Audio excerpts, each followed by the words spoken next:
नमस्कार। आज हम नेपोलियन हिल की जो क्लासिक किताब है सोचें और अमीर बने, उसके कुछ मुख्य सिद्धांतों पर बात करेंगे।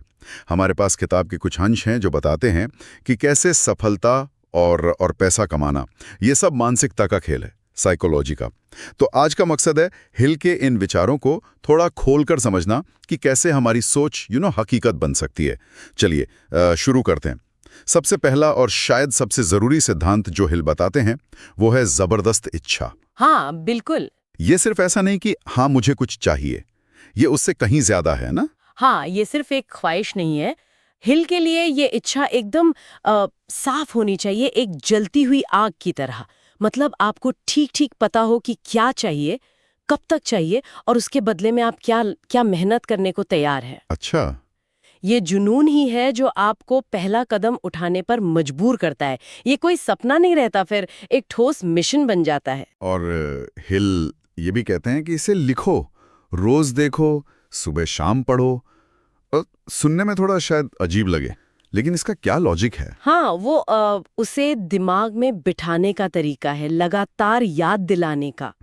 और यहीं से वो अपने दूसरे बड़े सिद्धांत पर आते हैं, विश्वास। विश्वास। हाँ, इच्छा होना एक बात है, पर ये यकीन करना कि हाँ मैं इसे हासिल कर सकता हूँ या सकती हूँ, वो बिल्कुल अलग बात है। ओके, तो मतलब सिर्फ चाहना काफी नहीं, ये मानना भी पड़ेगा कि ये मुमकिन है। पर ये विश्वास ये आएगा कैसे? क्या सिर्फ बोलने से? नहीं, हिल इसके लिए एक तकनीक बताते हैं, ऑटो सजेशन, आत्म संवाद। Auto suggestion? हाँ, मतलब जानबूझकर अपने मन में सकारात्मक बातें दोहराना। जैसे अपनी इच्छा को ऐसे दोहराना मानो वो पूरी हो ही चुकी है। सुनने में शायद आसान लगे, पर इसके पीछे का जो विचार है वो काफी गहरा है। हाँ, ये बात मुझे बड़ी दिलचस्प लगी। जैसे कि हम अपने अवचेतन मन को, सबकॉन्शियस माइंड को एक तरह से रीप्रोग्राम कर रहे हो। बिल्कुल सही कहा आपने कि बार बार दोहराने से वो बात सच लगने लगती है। हाँ, हिल का मानना था कि हमारा जो अवचेतन मन है वो सही गलत में फर्क नहीं करता। वो तो बस उन विचारों पर काम करता है जो उसे बार बार दिए जाते हैं। जब विश्वास गहरा हो जाता है ना, तो डर और शंकाएं अपने आप कमजोर पड़ जाती हैं और फिर इंसान असल में कदम उठाने लगता है। ये विश्वास ही तो फ्यूल है। तो इच्छा हो गई, उस पे विश्वास भी हो गया, लेकिन सिर्फ सोचने और विश्वास करने से काम तो नहीं चलेगा। असल दुनिया में कुछ करने के लिए और क्या चाहिए? जैसे ज्ञान के बारे में हिल क्या कहते हैं? हिल यहाँ पर विशेष ज्ञान पर जोर देती है, जनरल नॉलेज नहीं। अच्छा, विशेष ज्ञान। हाँ, उनका कहना है कि सामान्य ज्ञान तो बहुत है दुनिया में, पर असली ताकत किसी एक फील्ड में, किसी एक क्षेत्र में गहरी जानकारी, महारत हासिल करने में है। और ये जरूरी नहीं कि आपको खुद सब कुछ पता हो। आप विशेषज्ञों से सीख सकते हैं या उन्हें अपनी टीम में ला सकते हैं। ओके। और इस ज्ञान को इस्तेमाल करने के लिए फिर चाहिए कल्पना शक्ति, नए आइडिया सोचने की क्षमता, योजना बनाने की क्षमता। तो क्रम कुछ ऐसा हुआ, पहले लक्ष्य तय करो, वो जबरदस्त इच्छा, फिर यकीन करो, विश्वास, फिर जरूरी जानकारी जुटाओ, विशेष ज्ञान, और फिर सोचो कि उसे कैसे इस्तेमाल करना है, कल्पना। इसके बाद योजना। बिल्कुल, सुनियोजित योजना।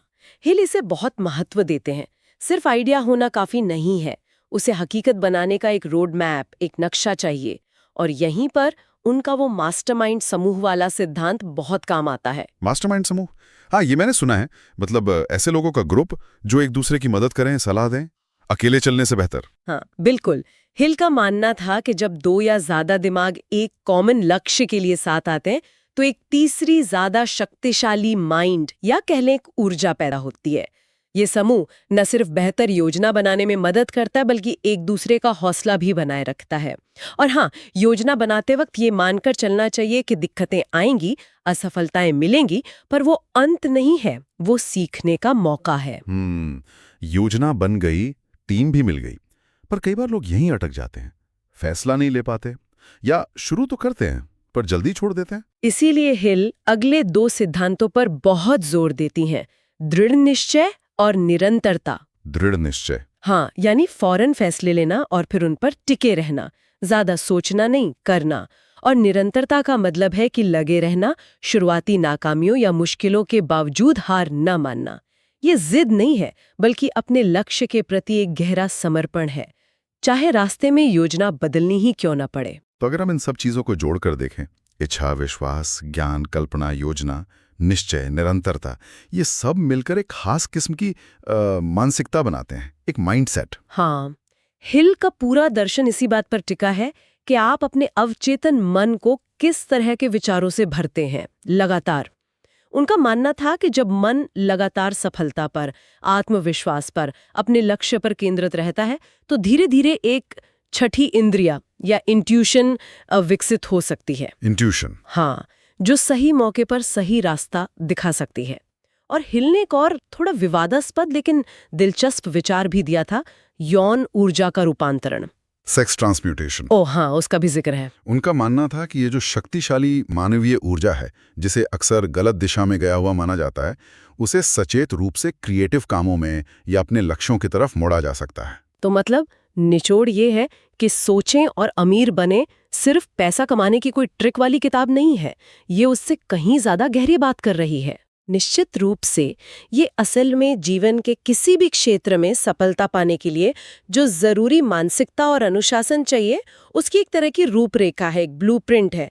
इसका सार यही है कि आपकी बाहरी दुनिया काफी हद तक आपकी भीतरी दुनिया का, यानी आपके विचारों का ही आईना है। ये किताब हमें याद दिलाती है कि लक्ष्य तय करना, विश्वास बनाना, योजना बनाना और फिर लगातार उस पर काम करते रहना, ये कितना शक्तिशाली हो सकता है।